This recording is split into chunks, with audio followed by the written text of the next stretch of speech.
Figure it out. Hello, this is Adam Koralik from Figure It Out Productions. The following video is a video of some kind, and I hope you enjoy it.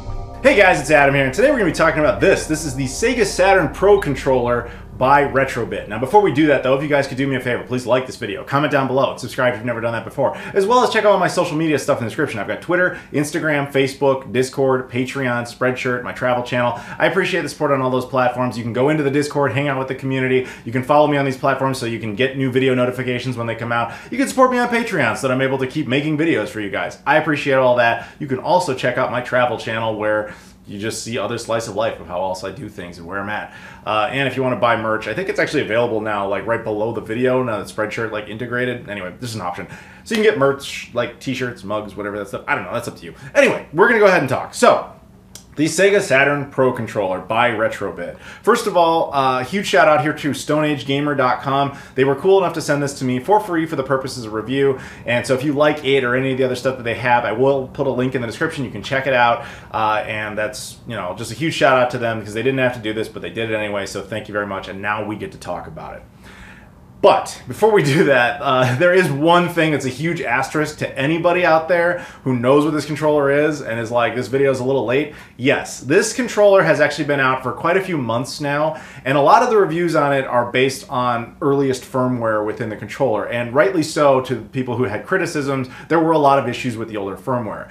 I'm basically just here to explain, hey, the firmware was updated, and my review is based on the newest firmware, which was made a few months ago. But a lot of the videos before that did not have access to that firmware. So just keep that in mind, that it's improved, but still not perfect. There's things we got to talk about. So let's start right here at the beginning. Now, if you were to first get this controller and go ahead and unbox it, you would notice right away that the artwork on the box is actually very nice. Retrobit is a company that makes controllers for various systems. They have a deal with Sega where they're allowed to do licensing of their hardware. So I think they gave them access to the molds and stuff like that. So they've been making a lot of Sega Genesis and Sega Saturn controllers where they've gone ahead and made certain tinkering alterations. They obviously make them wireless and put lithium-ion batteries and stuff like that. They also make them compatible with other devices like PC and Switch and so on and so forth. But all I'm trying to say is these look very official because Sega's on board, but keep in mind Sega did not actually make these. They just effectively signed off on it, and they get a cut every time somebody buys one of these. It's just a nice way for Sega to make a little extra cash off having to do essentially nothing. So it is ultimately a Retrobit product, and I recognize that Retrobit is not considered a perfect company in the eyes of a lot of people, but I do think in general they make good stuff and that they're well-intentioned. That said, what are the specifics of this controller? Well, funny enough, when you have the box, it actually says right on the side, like, hey, update this. They include like a QR code and everything. It's like, I think that that's something they're doing now, which is like, hey, these aren't going to ship with the firmware update, so just slap a sticker on that and go ahead and update it, which we'll talk about that update process later in this video. Now, when you get it and you open it up, you're going to be greeted by a few different things that are inside the box. You know, a couple of just like, here's a thank you card and some instructions, just kind of the standard fare stuff. But on the top of that, you'll have a few different devices. You'll have a little USB dongle. Now this USB dongle is the way in which the controller will communicate with PC and Mac specifically, also the Nintendo Switch. Now it also says it works with other devices but doesn't list anything specifically, so I'm assuming they mean things like the Sega Genesis Mini, where this most likely would be compatible. I didn't test it personally because that's not what we're here for. But basically they're saying, hey, it's not officially supported, but it probably would work anyway. But officially, PC, Mac, and Switch are supported by this. And that's how you would go ahead and connect that. And of course it comes with a special dongle specifically for the Sega Saturn, which we are going ahead and we are using here on the Sega Pluto prototype. And if you don't know what this is, I don't know how you've watched me this long and you don't know, this is an unreleased prototype upgraded version of the Sega Saturn. Only 2 of these were ever made. My buddy is the owner of it and he let me borrow it. So I actually travel with this thing a lot. I bring it to different conventions and let people see it. And since we're actually making a Sega Saturn video where we need to have a Saturn, why not? Let's go ahead and use that instead because whatever. But yeah, so that's basically when you want to play it, you just plug it in there, you turn it on, it all sync up. All that stuff is kind of standard fare. So what it says, it includes a Sega Saturn and USB wireless receivers. It comes with a oh, that's the other thing I forgot. It also comes with a USB-C cable, which is only used for charging. And when you do that, I can't stress this enough, like any wireless controller with a lithium-ion battery, you're going to want to charge it completely before using it. In the case of this controller, once you plug it in, you'll notice on the back it has like 4 LED indicators for lights. 4 lights. Somebody will get that. You plug that in, and one of the lights will start blinking. That's how you know it's charging. When it goes to an eventual solid state, that's how you know it's done charging. And I would wait till it's completely done before using it, but that's just personal recommendation. Okay, so it includes a cable allowing that to be possible, which is nice that it's USB-C. I'm glad we've upgraded to that. So yeah, it comes with a 3.3 foot / 1 meter USB-C charging cable. It features dual Hall effect analog sticks for durability and precision. Basically, it has 2 thumbsticks there, which we will obviously talk about. It has dual analog rumble motors incorporated into the controller. That one's a little odd because that is not a feature that is useful on the Saturn. That one's useful only for other devices like PC, Mac, and Switch. It has 4 shoulder buttons, a home and select button. Now, home and select button are also made specifically for the Switch, and the 4 triggers. The Sega Saturn controller only originally had 2, so the other 2 are basically mapped to other things and have kind of limited use, but we'll talk about that. It's more so, again, for things like the Nintendo Switch or PC or Mac. It comes with a rechargeable 500 milliamp lithium-ion battery. In other words, this controller doesn't use like AA's or AAA's, and obviously doesn't use a wire for power either. It has a lithium-ion battery, which I've seen a lot of people kind of having mixed feelings about, and I want to express that by pointing this out. This is the wireless controller by Retrobit. I did a review on this already. And a lot of people are saying that theirs stopped working after a while. Mine works perfectly fine, and I actually use it a lot because every time I travel with the Pluto to conventions and things and let people play it, it was always the logic, of, hey, we should have a wireless controller so that, no kid can pull on it and knock the prototype down or anything like that. And it works very well. It has never had an issue.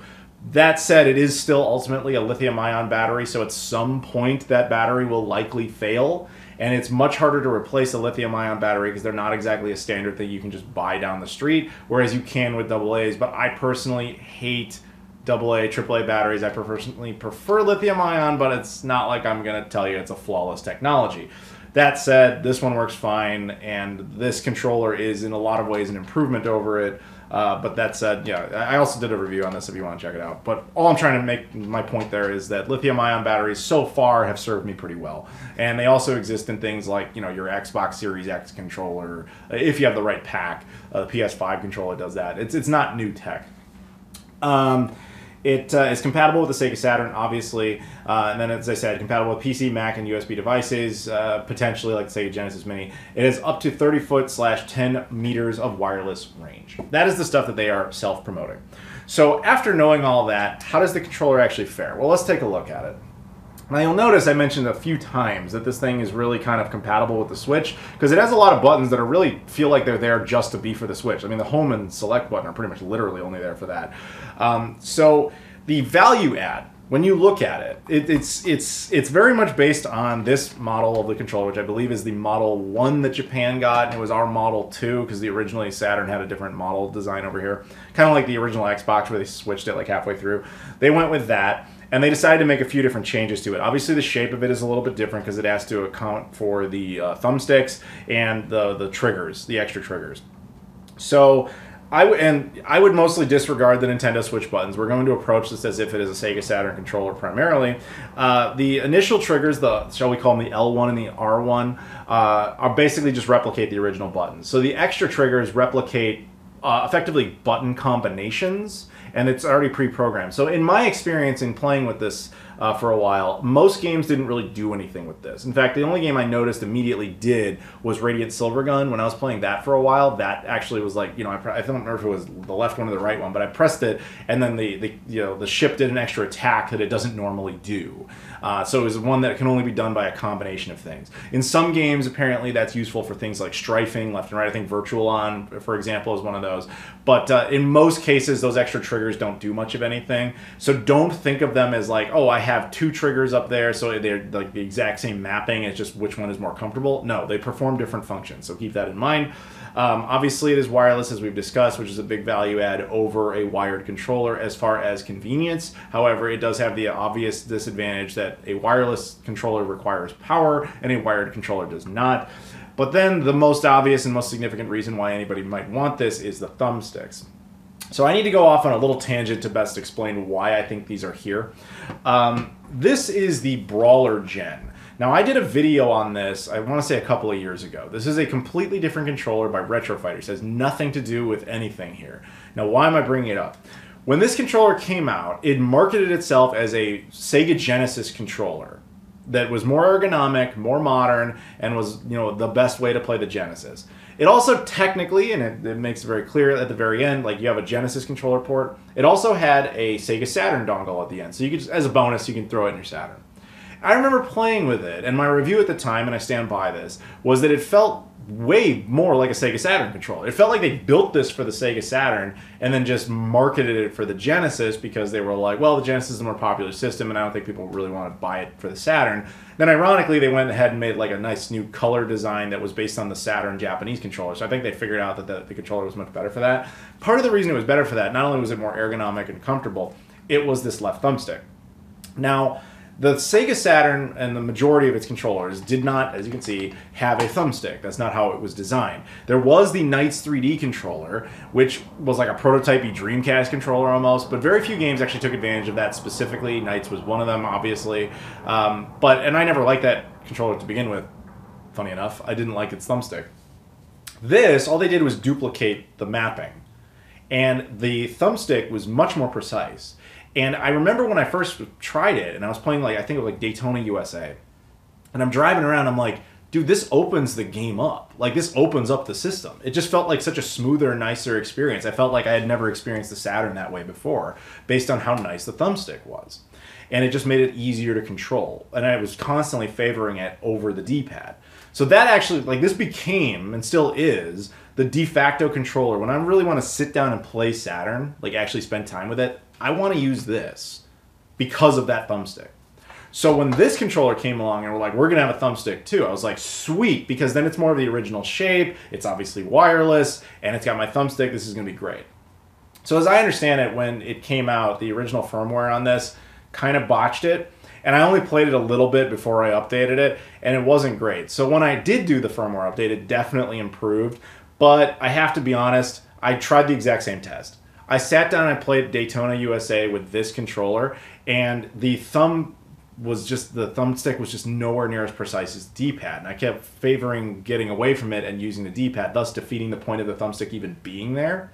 And I should also point out that the right thumbstick has no point at all. It's really just there for the Nintendo Switch compatibility as well as potentially PC and Mac. So the only one you really care about is the one on the left, which is just, again, clone mapped to the D-pad.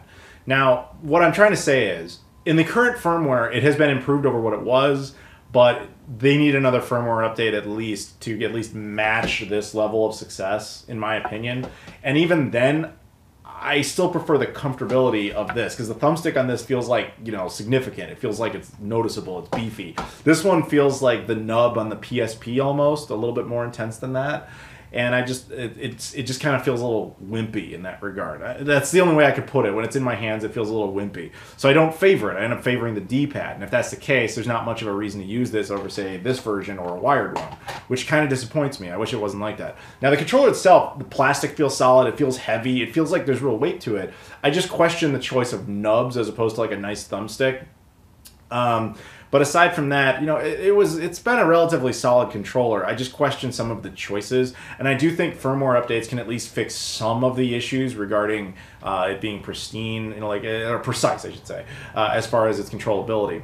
So, and ultimately, after testing it with this and testing it elsewhere, I basically came to the conclusion that much like this was a Sega Saturn controller marketed as a Genesis controller, this comes off like a Nintendo Switch controller marketed as a Sega Saturn controller. Because it seems like I mean, literally, you can say at least 3 of the face buttons are only there for the Nintendo Switch, 2 of which are basically only there. So like 5 buttons on this thing are effectively just for the Switch. They're not actually for the Saturn. And the one that is unique to the Saturn, where it actually is useful, is not great. It needs work. Some of which can be solved with firmware and some of which simply cannot. So, yeah, in that sense, I want to see where it goes and see if my opinion changes on it, because if it becomes precise enough where I'm like seeing no difference here, then it just boils down to comfortability. And that one, you know, like the thumbstick on this will always be better physically, but I prefer the shape of this because it's obviously more accurate to what the actual Saturn did. So I want that to work, is what I'm trying to say. Now we should talk about this firmware update process because it was much more of a pain than I had anticipated. So if you go to their website, which is available on the side of the box, or I'll put a link in the description, like, to Retrobit's credit, and I got nothing against these guys. Like I said, they make pretty good stuff in general. I just think that they maybe released this a little too early, at least with the firmware. So anyway, when you go to their website, it's nice. You know, it says, like, here's all the files that you're going to need. Here's every specific type of controller we do and all the file packs. And they make it very simple to download. And when you download it, I'm doing all this through a Windows ecosystem, by the way. So when you download it, it comes, I think it was like a zip file that contained the type of launcher you need to install the new firmware. It also includes the firmware file itself. Very, very simple as it's set up. It's nothing new. Like, I've seen this type of thing with, like, the retro tinks, like all this stuff where you can update it through a PC and not on the device itself is usually the same basic process. And what I noticed is when I took this dongle, like the USB specific one, plug it in, you know, launch the program, find the firmware file, go ahead and patch it, no problem. This one was easy, nothing. The Saturn specific dongle was a pain. Every time I connected it to a PC, which in of itself was its own issue, because I'm fast forwarding a bit here, but there's a PDF included in those instructions, which I never usually read those, but in this case I was having so many issues I actually went ahead and did it. One of the instructions straight up says, use the included USB cable to connect the dongle to your computer. You literally cannot, because the one they gave you is a USB-C cable, but that dongle uses USB micro. So it's not even possible within their instructions to technically follow it all the way through. You have to go out and find your own USB micro cable. Now, in my case, it's not a big deal. I got a bunch of those things laying around. It's fine. I'm not even really chastising for that. I think that the language there is a little odd. And no doubt they use USB micro on the dongle just because they probably had a surplus of them. I get that. That's fine. You know, plugging it in, whatever. The problem is once it was connected, Windows just would freak out. It always would say, like, can't recognize this device. I tried it on multiple iterations of Windows. I tried it on multiple computers. Everywhere I went, it always said the exact same thing. Just Windows refused to recognize it. So I went ahead and read their instructions again, and they were like, yeah, you have to do this in a very specific order. You know, you have to launch the program first. And then once it's launched, you then have to find the firmware file. You have to have it all set up, and then you have to connect it. And then when I kept doing more investigation on how you connect it, because it never seemed to respond to that, it would always just say error this, error that. There's a little sync button on that device. You have to be holding that when you connect it to the PC, and sometimes it'll work very briefly. And most of the time it won't, was my experience. So how I eventually firmware updated is I did exactly that. I held the button down while the whole program was up, connected it, and then, like, for a second it was kind of working. I went ahead and said, oh, okay, go ahead and update. And then it did the update, and then it gave me, like, a success message, which in the middle of the success message, which was a bunch of text, it also had a bunch of garbled, like, literal, like, garbage text, which is like question marks and all sorts of random stuff. We were like, did that actually work or not? And then the program crashed. And I was like, okay, so I just tried again, and I got it to work a second time, where the firmware itself appears to have gone all the way through. It appears to have said success. So that part was fine. But it's the whole process of it was, like, much stupider than it should have been. And I'm not sure if it just boils down to the fact that Windows and that device, for whatever reason, can't get along. So if you do get it, I will stress that you need to do a firmware update, but prepare yourself, get yourself a beer or something. You're gonna need a little patience to get through that one just because it's irritating, and just save yourself as much headache as possible. Understand that when you connect it, you have to be holding down that button, and you'll probably still get a bunch of error messages anyway. Okay, so with that said, that process aside, where do I personally rank this controller? What do I think of it ultimately, etc.? I can really only truncate it by saying that this does feel like a Nintendo Switch controller that is compatible with the Sega Saturn. I do think it is solid. I think it is solid in a lot of different ways. It feels good. It feels well made. I think its firmware process is awful. But I also think that it's just not there yet. Like, I do think the thumbstick issue is very real, as far as, like, needing yet another update to get us all the way there. And even then, I'm not sure it would actually beat out the Brawler Gen. So if you're basically asking me which one I would get, I would still stick with the Brawler Gen. But if you're looking for a wireless controller for the Sega Saturn, I'm not sure you're ever going to get one that's better. You know, like, maybe wait till the next firmware update's out. But beyond that, like, this might be the best wireless controller ever made for the Saturn, or maybe ever will be. Just keep in mind that not everything on it is actually useful for the Saturn. Again, I must stress this. The other thing is it has 4 lights, as we mentioned a minute ago. The only reason it has 4 lights on it is because of the Switch. It doesn't. There's no reason to have 2 LED indicators other than the Saturn. So if you want it on the Switch, Switch supports 4 players. Sega Saturn only supports 2. And I appreciate that Retrobit wants their things to be a little bit, you know, cross-compatible. I like that. But effectively what I guess I'm saying is if you want a Sega Saturn controller, make a Sega Saturn controller first with bonus Switch compatibility, kind of not the other way around. That's just how it feels. Now, maybe it wouldn't have felt like that if it were the firmware was like totally there, but that's just not the case currently. So hopefully that does change. But yeah, let's go ahead and turn on the Sega Pluto, since we haven't done that yet, and we'll talk about syncing. Now, as far as syncing, it was super easy. So you can see there's the Sega Saturn menu. So you just press start. That's all I had to do. And then the controller is connected, as you can see here. We have to go through that normal boot up process. We'll get past this. I have a satiator in the Pluto, by the way. However, it always requires a second boot cycle because it basically just won't read it on first. And so we'll go ahead and skip past that. Get past this, that Stars logo there, whatever. And then we'll get our little menu of games here. And so I played a bunch of these, like I said, trying out this controller in different contexts. Like I said, the triggers don't always do anything. It varies. But I don't know. I guess we'll go with something like Daytona USA. Just so you can see something relatively quick if I can actually see what I'm doing, which I'm kind of like looking through the camera to look back at the television. But yeah, but basically the point is you can see that the controller itself does actually work. I didn't notice any obvious latency issues or anything like that, but then again, I didn't like run it to any sort of like lag stress test, but I guess what I'm just trying to say is in my experience, it seemed to work just fine, aside from the issues I've already noted. Yeah. I do like this sticker on the back. I think that's really nice looking. It has a nice FCC compliance ID. I just love seeing new Sega hardware. I'm not going to lie. I think that's pretty cool. But as you can see, like, the second I do or say anything to the controller, it does work. It's just that ultimately, I just wish they hadn't gone with a nub. I guess is what I'm saying. Like, if I guess you guys get the point with that. I'm going to turn that off for lighting purposes. But if I could have made, if you were going to do like a true Sega Saturn Pro controller, this would have been my like 3 suggestions. 1, don't focus on it being a Switch controller first, or at least that's how it feels. Focus on it being a Sega Saturn controller first.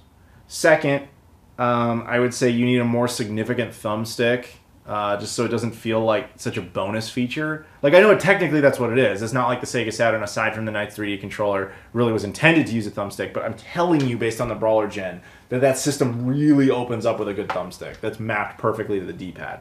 So I would have said build a better thumbstick. And then third, have your firmware ready to go correct when the controller comes out. I mean, it's still not all the way there, and the controller's been out for quite a while now. Like, I'm late to the party, so I have the better firmware, and it's still not quite right. I would say it's like 90% there as far as the firmware goes. So, yeah, good controller, potentially the best wireless controller we're ever going to get, but not perfect. Does need work. Yeah, anyway, there you go. If you do want to check it out, though, there will be a link in the description to Stone Age Gamer. And again, thank you to them for sending this my way. Thank you guys, obviously, of course, for watching. I appreciate the support as always. Again, please like the video, comment down below, subscribe if you haven't done that before. Check out all the social media stuff in the description: Twitter, Instagram, Facebook, Discord, Patreon, Spreadshirt, my travel channel. Appreciate all that. Thank you so much for watching, and I'll see you all later.